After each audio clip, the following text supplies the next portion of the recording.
Hey, I'm Ayesel, and welcome back to another World of Forge mods mod showcase. If you've been following my series, then you'll know that I'm using the Silent Gears mod and the Silent Gems mod, and I want to showcase the Silent Gears mod today.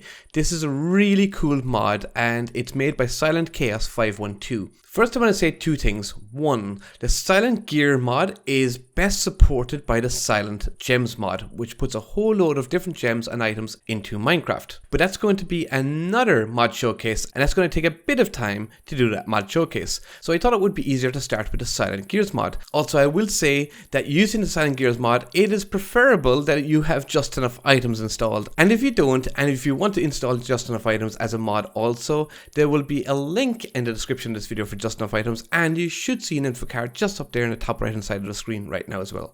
Anyway, let's get into this. I'm going to start off with what is called the crafting bench, and I've got all of the items in here that we're going to need. We have our crafting table, and then I have some blaze rods, some sticks, diamonds, lapis, paper, we have some planks, and we have a chest, we have some redstone, some diorite, gold ingot, and oak slab. You can see over here on the right hand side, I have just enough items opened, and these are all of the items that you can make with Silent Gear.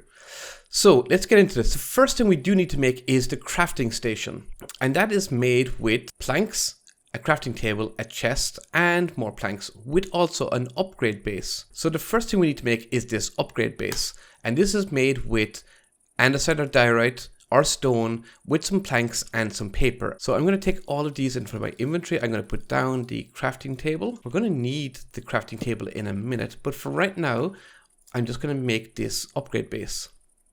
And then we can use the crafting station instead of the crafting table.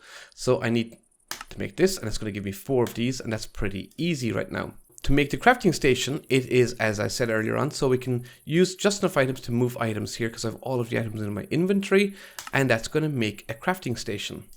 And I'm going to pop that here right next to that. So you can see there's quite a visual difference between the crafting table and the crafting station. A couple of the advantages of a crafting station are when I put items on there, and I move away, it doesn't go back into my inventory. It actually stays on the crafting station. There's also a storage area to the left hand side here as well, which I can put all of my stuff in there. And if I move away, it's still in there. So that's really handy. So now we have our crafting station. Now we need to move on to some of these other things. So if you are new to Silent Gear, you will need a blueprint or a template. These items up here, these are blueprints and these are templates.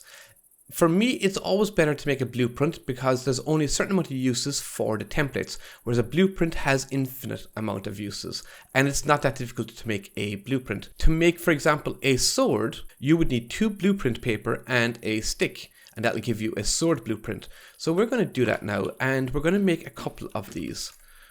So I want to make a sword blueprint.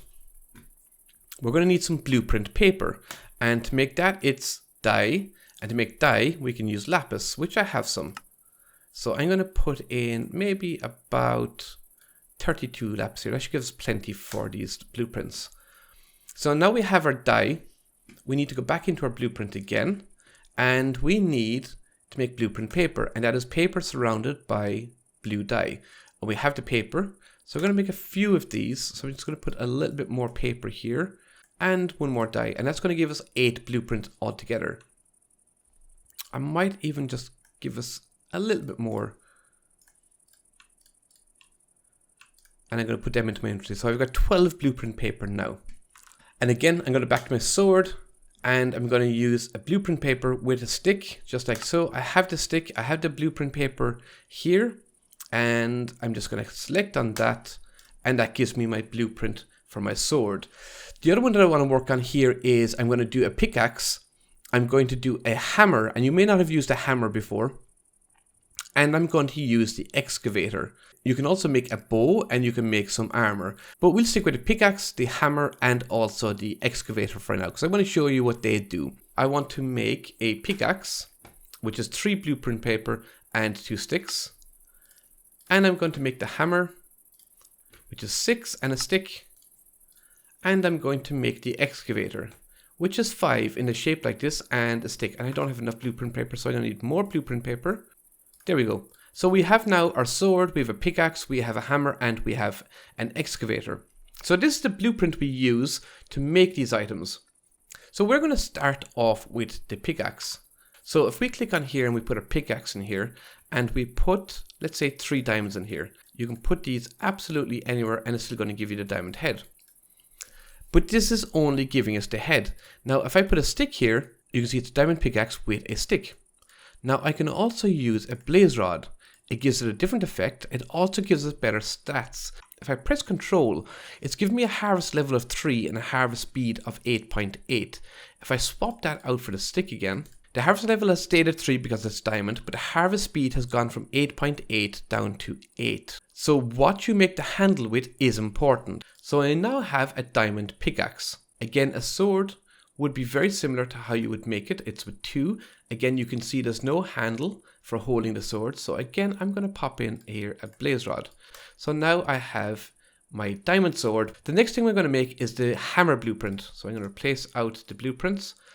The hammer uses a lot more diamond, and you can see this will give me the hammer head. And I'm going to put a blaze rod in here also. And I've now got a diamond hammer. And then I'm going to, next one I'm going to make then is an excavator. So the excavator is 5, and then I'm going to put a blaze rod in here again so that they're all uniform. And I now have my 4 tools. Diamond sword, I've got my diamond hammer, I've got my diamond pickaxe, and I've got my diamond excavator. And these have all got a blaze rod for a handle. Now, before I do anything else, there's 1 or 2 things I want to show you first before we go using these. So you can see that you've got some upgrades here and everything from iron all the way up to quartz. Well, I have some redstone and gold in here just to show you what we can do with these and how it changes the tools. We can make these upgrades. I'm going to make 2 for redstone, 1 for gold, and I'm going to make 1 for lapis also. And to make these is pretty easy. So let's make the 2 redstone first. We're using one of these upgrade bases and we're using 4 redstone here. I have those in my inventory and I actually want to make 2 of these. So I'm going to pop one back in there again and just do like that. And that gives me 2 upgrades. The next one we want to use for gold, and that is just 1 gold ingot. And I'm going to take that there. And the next one I'm going to use is for lapis, which is the same configuration as the redstone, and that is 4.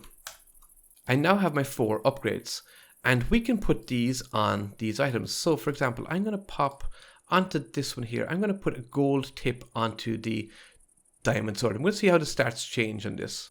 So when we put a gold tip onto our diamond sword here, you can see that there's actually visually a gold tip on the top here. It also does change the stats a little bit. It changes the enchantability from 15 to 25. If I wanted to put something else on it, like let's say redstone, it's going to put a red tip in it. You can now see that the attack damage goes way up.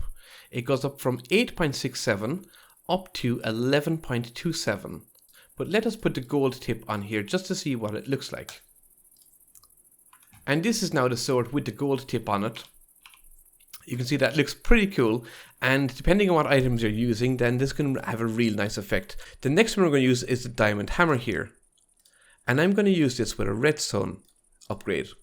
And you can see this is going to have a red tip at the front of it. So this is the stats of this hammer as it is. So it's a harvest level 3 and harvest speed of 4.5. With this now, it's got a harvest level of 3 and a harvest speed of 5.4. So it's got a much better harvest speed. I'm going to take that one there, and I'm going to do the same here with the pickaxe. So this is now my hammer with my red tip. This is my pickaxe, and this is my shovel. So that is how you make the items in Silent Gear. So what do they do? Well, obviously the sword is a sword, and depending on what items you're using, it can have a much stronger ability than, let's say, a normal diamond sword. But what I wanted to show you first off, and hence why I have these walled back here. Well, first off, let's start with the pick. This is obviously a diamond pick and it's got redstone. So let's see how good, and there's no enchantments on this. So a little bit better than what you would have with your normal diamond pickaxe.